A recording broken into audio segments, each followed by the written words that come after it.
How about you? How about you? Like, ano agad? Comment down below. Pag diniscuss namin yung SOGIE, hindi po enough ang isang episode.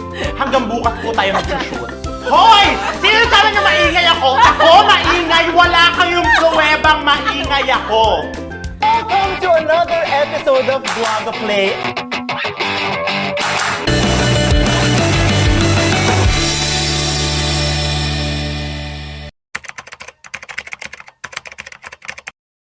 Hey guys! Welcome to another episode of BlogaPlay. I'm your Bloga host, Chal, and with me today is... Hi, my name is Ezra. I identify as a threat and my pronouns are try me. Try me! Try her. Link down below. Link down. How about you? I am Albiean, Miss Trans Global Philippines and Russia's Global 2021. My pronouns are she and they. Oh, diba? And my name again is Chal. My pronouns are he, him, they, them. O, di nyo kinaya, apat.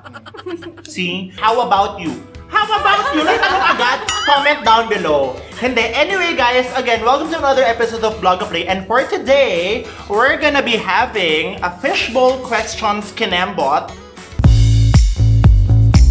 May bunot-bunutan for today's video. And we're gonna be actually answering common questions ng mga stereotypes when it comes to the LGBTQIA community. Kasi hindi nyo na itatanong, Pride Month na. And in celebration of Pride Month x Blogapalooza, diba? We want to break or at least answer the typical questions na tinatanong sa atin para naman malinawan, diba? Yung mga viewers natin kung ano ba talaga yung take ng mga part ng LGBTQIA community. Baka mamaya mag-vary yung opinions natin with regard sa mga questions kasi iba-iba yung SOGIE namin.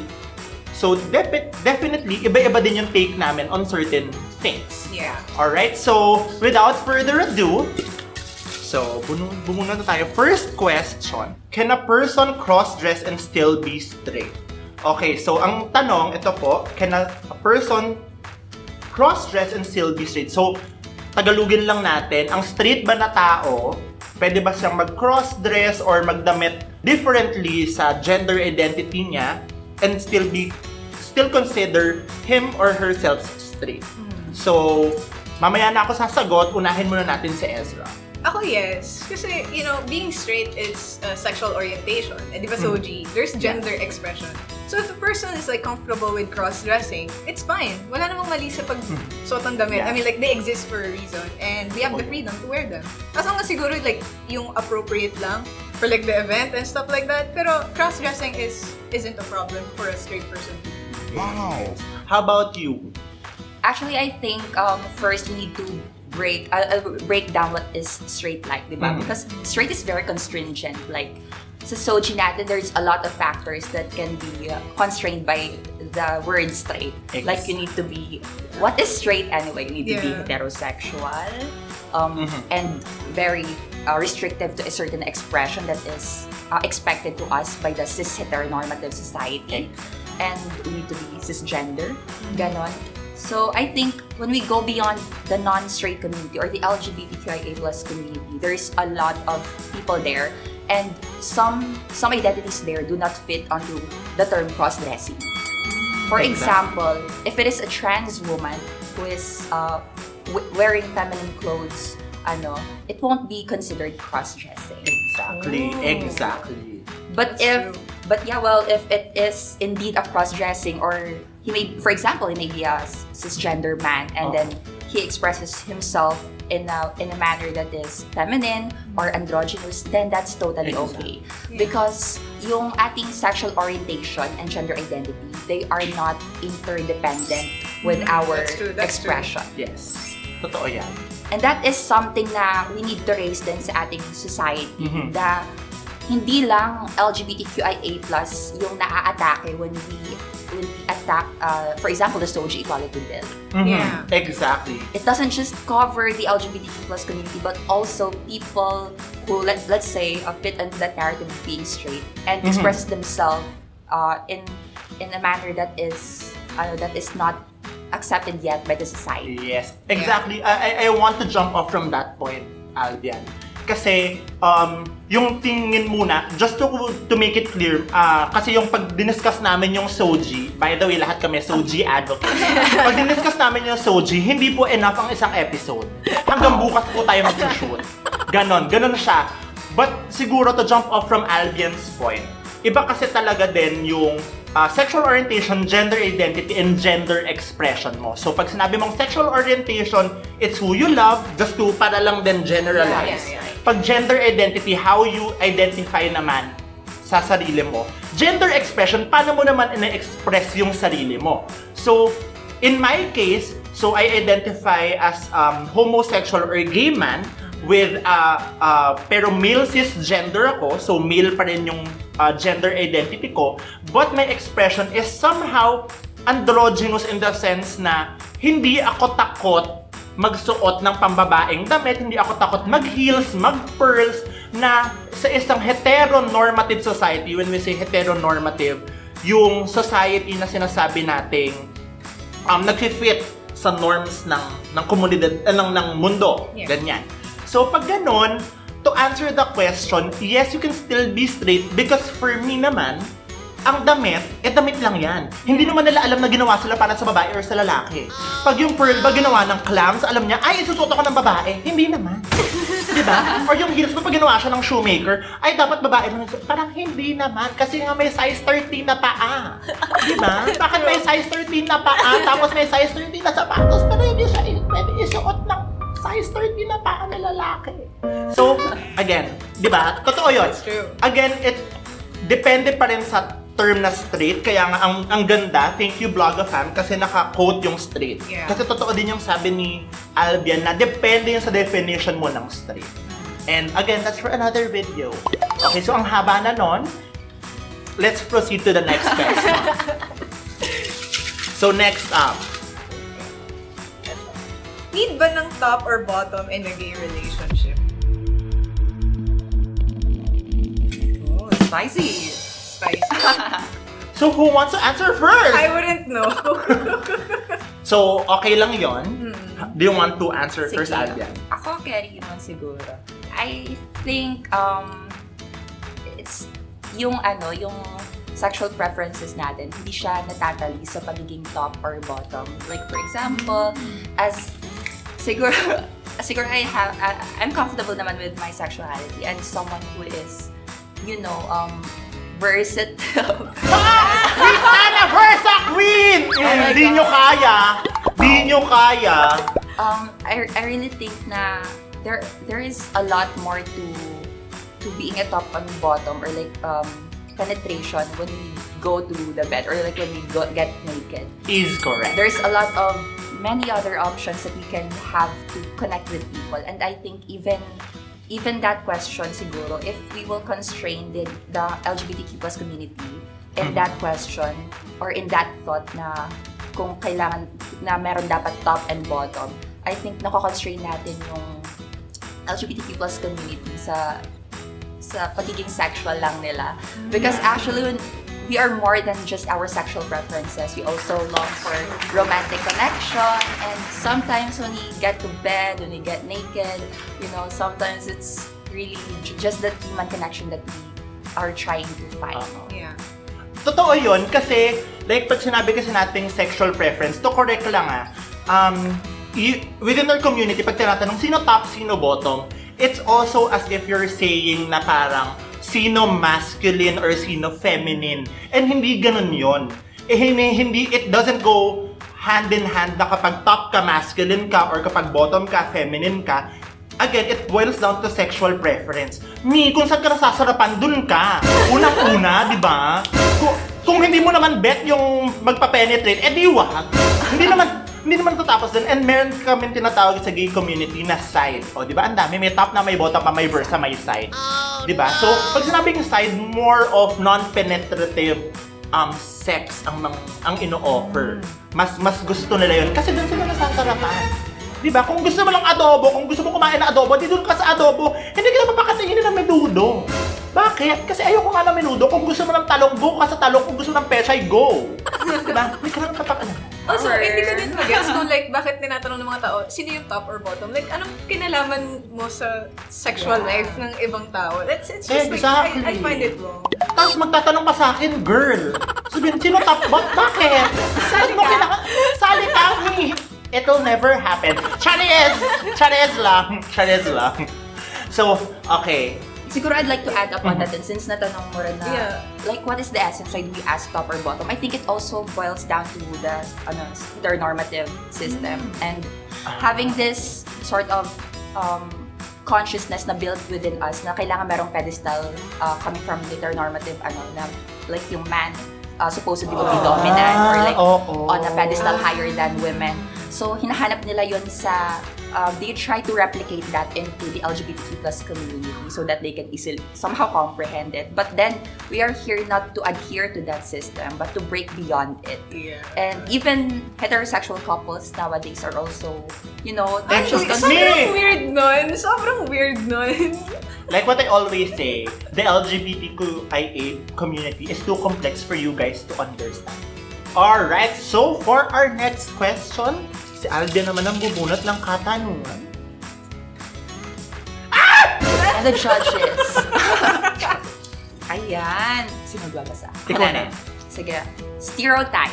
Ano masasabi natin sa stereotype na to? Ang iingay ng mga bading. Ang boring nyo kasi. Hoy! Sino sabi niyo maingay ako? Ako maingay! Wala kayong pruwebang maingay ako! Okay na ba yon? Happy? Sabihin ko to, maingay. Maingay. Sabihin namin to. Hello? Maingay? I'm soft-spoken eh. But, sige, dahil na naman to, ang ingay ng mga bading, ako naman yung sasagot dyan. I think, maingay naman talaga kami. Hindi naman namin pagkakaila yun. Yeah. But then at the same time, hindi naman lahat ng bading maingay. That's true.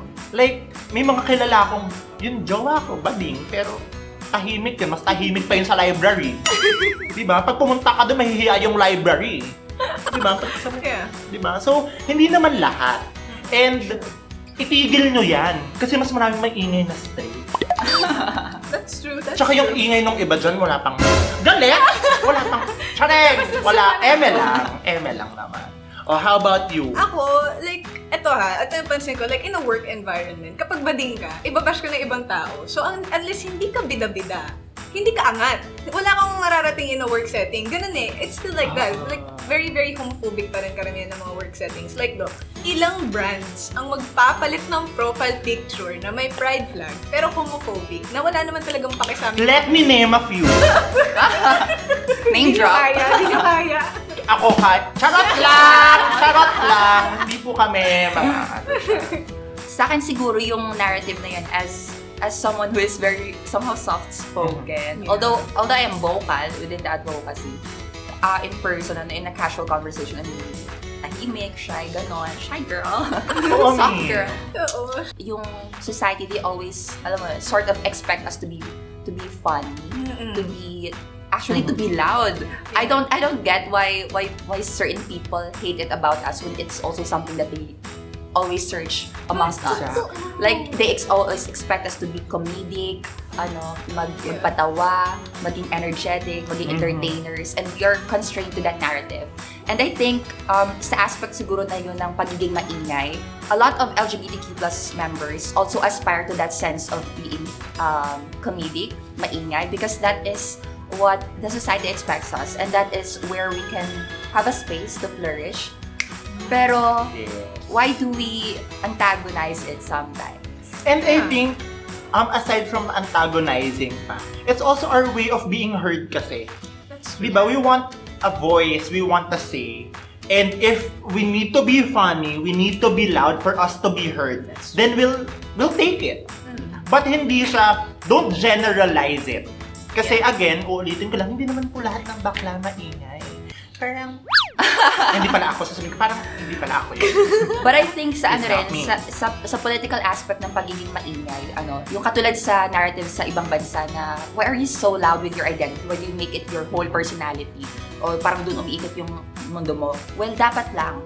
We have all the reason to take up space, to never hold back, and to be visible. Yeah.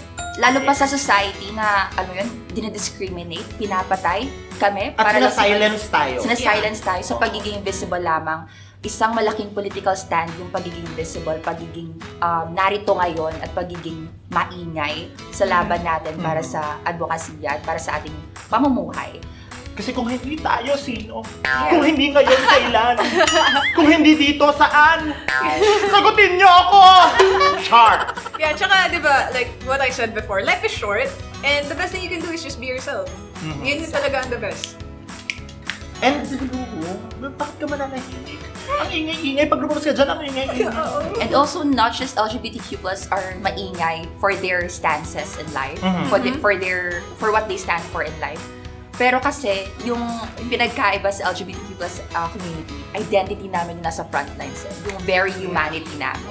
Kapag kayo ba ay supporter ng isang political line or ng isang candidate, di ba nagiging maingay din kayo? Pero kami, nagiging maingay kami dahil we are being vocal about it kasi buhay namin yung nakataya. This is literally our everyday. Exactly. Paglabas namin dyan, bakla pa rin ako, ganyan. True. So, parang, bayaan nyo na kami maingay. Hindi naman naman kami pinapakailan mo. Alright, mag-next question na tayo. Ako nabubunat ng next question.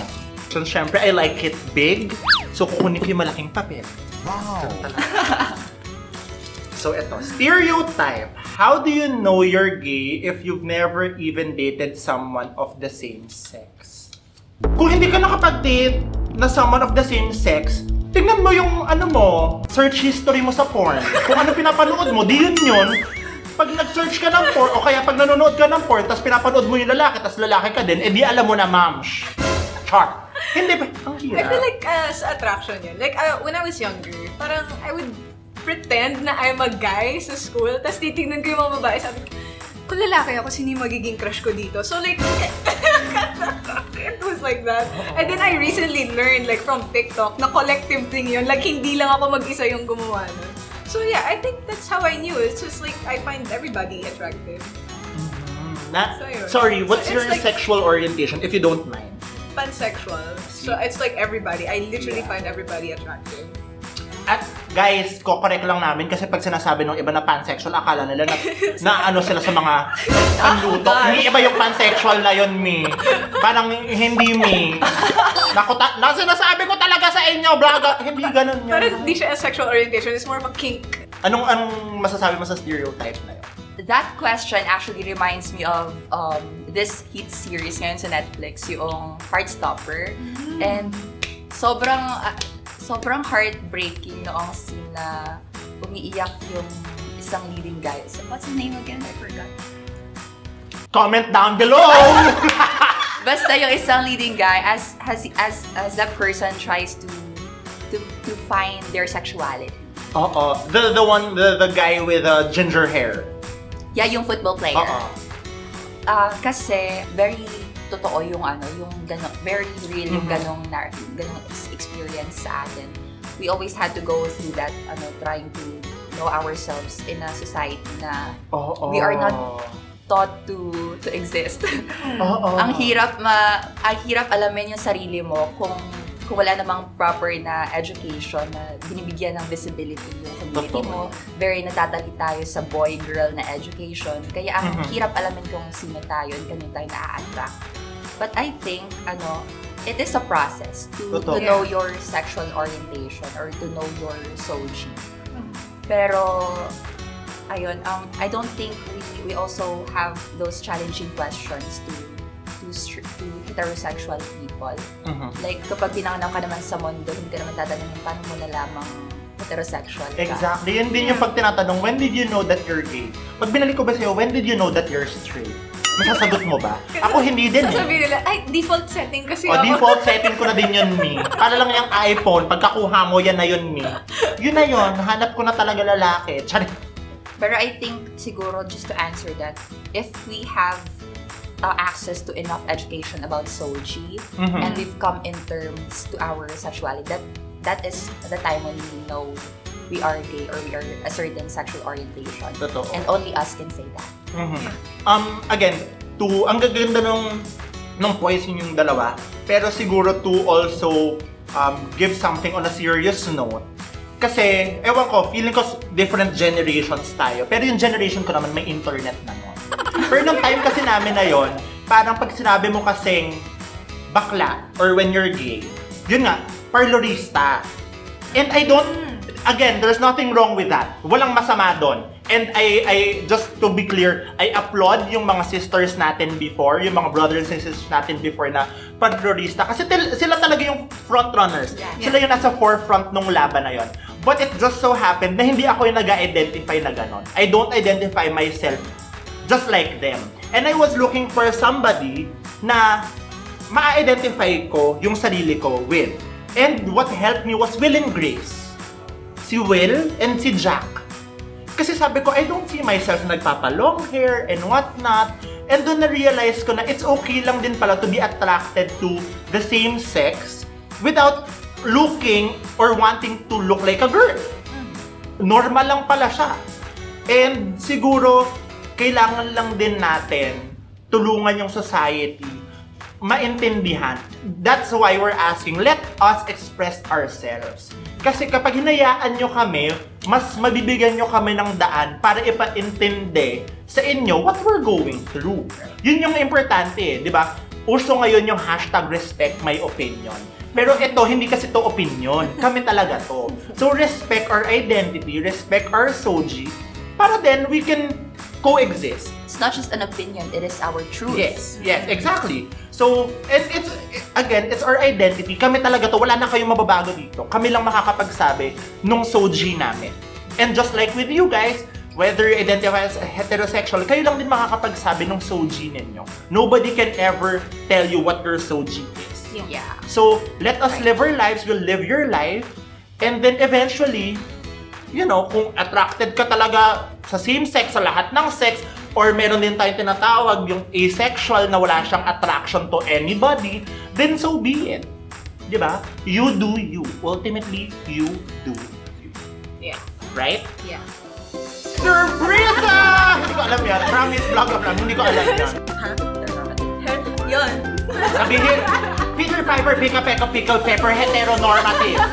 Dali. Sabihin mo! So, what does it mean to be non-binary? Perfect.